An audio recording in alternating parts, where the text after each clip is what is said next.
process to go through, and now people will consider it very out of date.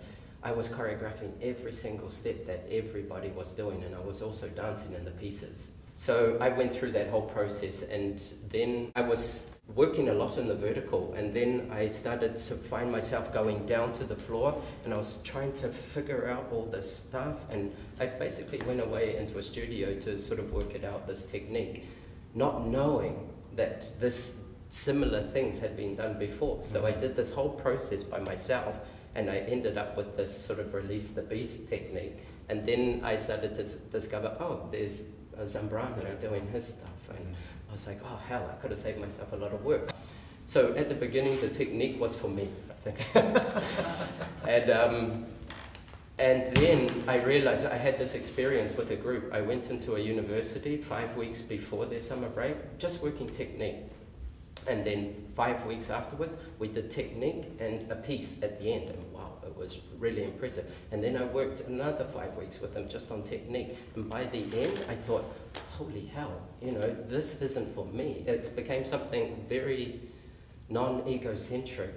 This could get them a job with somebody, which was so satisfying because I had this line, this very tangible line of process. So that's when I really got a passion for teaching.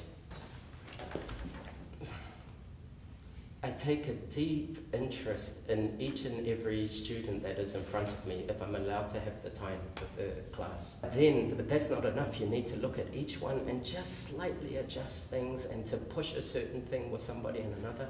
It's very, very satisfying.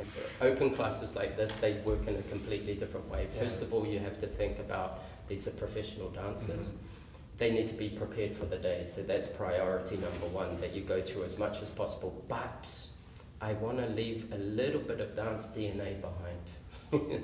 It's very, very important that some of the fundamentals and the essences of this work is left behind somehow. I'm very interested in the size of the movement, but that it's not looking brash or stiff or anything.